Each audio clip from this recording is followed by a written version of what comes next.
types of measurement and types of data. So last time we talked about categorical and numerical data, ordinal, nominal, interval, and ratio. Can anybody real quickly, oh, nominal's over here, but can anybody real quickly go over what nominal data was, or does anybody remember what nominal data was? So nominal data is kind of like, it's descriptive, but there's no ordering to that description. So it's like the color of your eyes and stuff like that. One color isn't necessarily ordered a different way than another color. So that would be like nominal.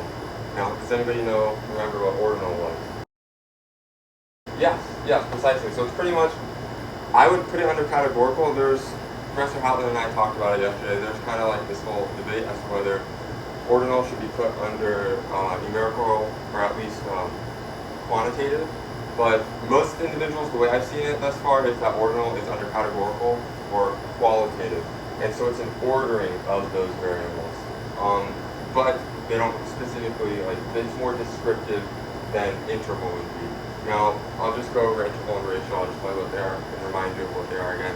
So interval is where we have an even space in between like certain data points. So it'd be like, I'll go over it later, but like a Likert scale, so like on a scale of 1 to 5, or if you're like taking a test and you're going on percentages, like 100%, 90%, 80%, if it's like out of like 10, then you can only go up by those intervals, right? So that would be interval, although that would be interval because there's no true zero. You still took the test, even if you failed it. The ratio, on the other hand, is like the interval, except there is a true zero. So it's like how transparent is a photo? Let's say you're photoshopping somebody out of a photo, right? If it's transparency, like if it's at 0, that means there's an absence of that individual, a true 0.